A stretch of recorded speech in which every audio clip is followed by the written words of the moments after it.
या ठिकाणी या सरांचं वय 32 आहे आणि वजन 71 आहे. त्यांचं लग्न झालेलं नाही.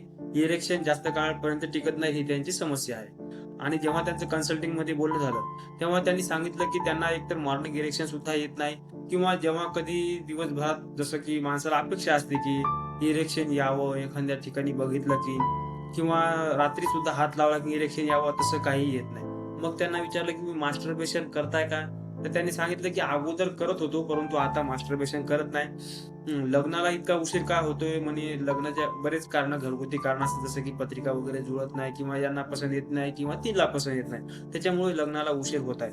तर याच्यावरती आपण त्याचं कारण जाणून घेणार आहोत, की त्यांना इरेक्शन का येत नाही. सर्वप्रथम त्यांची जी ड्युटी जी आहे, त्यांनी काम जे करतात ते जेव्हा त्यांना विचारलं तेव्हा ते काहीतरी बिझी एकदम सेक्टर जसं की पत्रकारितेसारख्या सेक्टरमध्ये आहे. त्यामुळे त्यांना दिवसभर खूप बिझी राहावं लागते. त्याच्यामुळे त्यांनी सांगितलं की सकाळी मी 9-10 वाजता घराच्या बाहेर पडतो, तर रात्री मला घरी यायला 10 वाजतात. 10 वाजता जेवण करतो आणि त्याच्यानंतर मी बेडवरती जेव्हा झोपतो, तर माझा मोबाईल बघत-बघत मला जवळपास या ठिकाणी रात्रीचे 2 वाजतात झोपायला.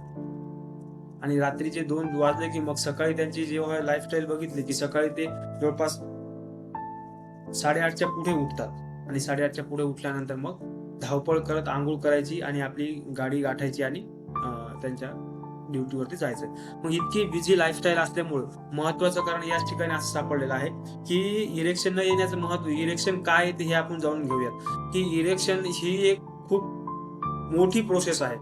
जेव्हा शरीरामध्ये सगळं ऑल इज वेल असते, फुलफिल पूर्ण एनर्जी असते, तेव्हा जी एक्स्ट्रा जी एनर्जी असते, एक्स्ट्रा पॉवर ती इरेक्शनद्वारे आपल्या शरीरामध्ये दिसून येते. म्हणजे आता शरीरामध्ये व्यवस्थित प्रत्येक ठिकाणी ब्लड पोहोचते आहे, मेंदूला पण जाते आहे, झोप पण व्यवस्थित झालेली आहे, पोट पण पूर्णपणे भरलेलं आहे.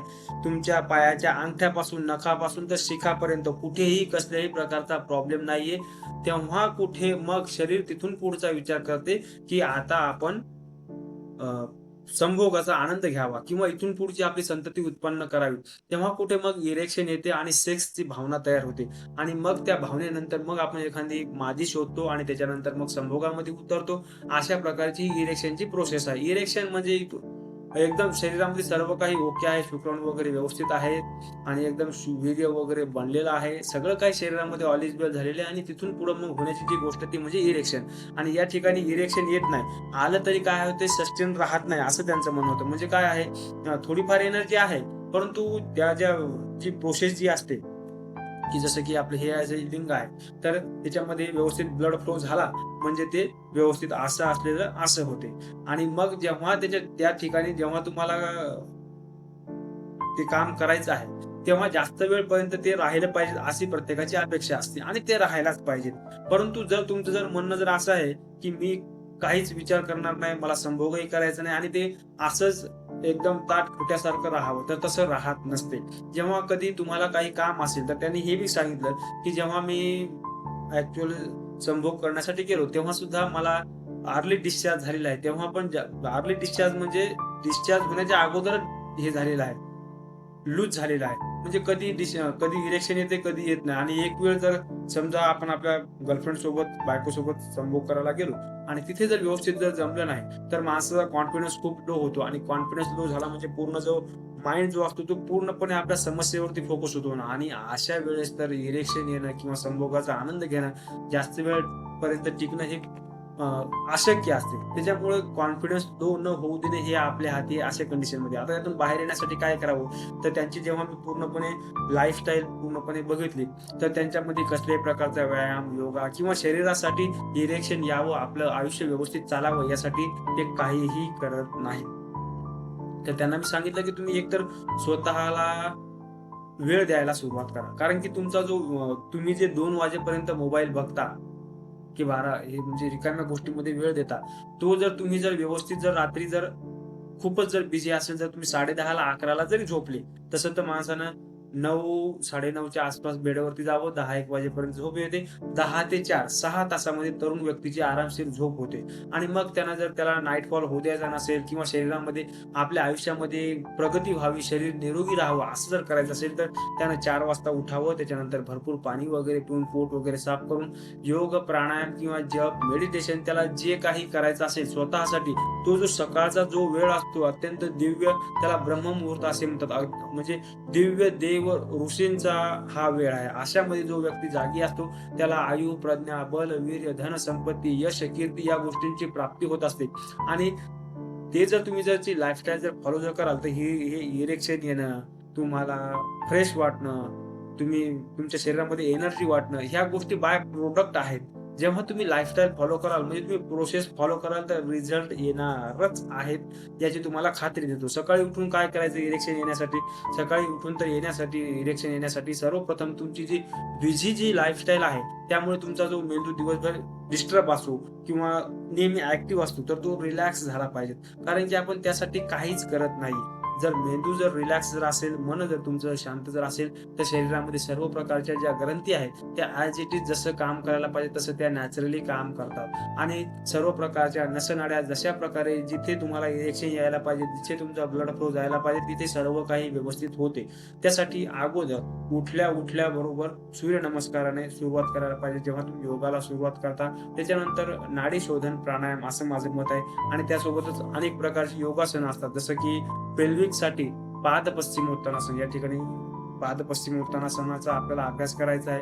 त्यासोबतच सर्वांगासन, ज्या लोकांना जमत असेल, ज्या लोकांनी कोणातरी एका तज्ञ व्यक्तीकडे शिकून शीर्षासनाचा अभ्यास करायला पाहिजे आणि त्यासोबत शीर्षासन करत म्हणजे ते सर्वांगासन करत असताना हलासन करायचं आणि त्यानंतर भ्रामरी प्राणायाम, ओंकार गुंजन यासारख्या गोष्टी जेव्हा तुम्ही जास्तीत जास्त वेळपर्यंत कराल, जो तुमचा वाढलेला श्वास आहे, जे बाहेर धावत असलेलं मन, ओव्हर थिंकर मन जेव्हा शांत होईल, तेव्हा तुम्हाला शरीरामध्ये सर्व प्रकारची रिकव्हरी होईल. त्याचप्रमाणे आहारामध्ये काय घ्यायचं, आहारामध्ये त्यांनी सांगितलं की ते एक नॉनव्हेज किंवा व्हेज काहीही घेत असतात.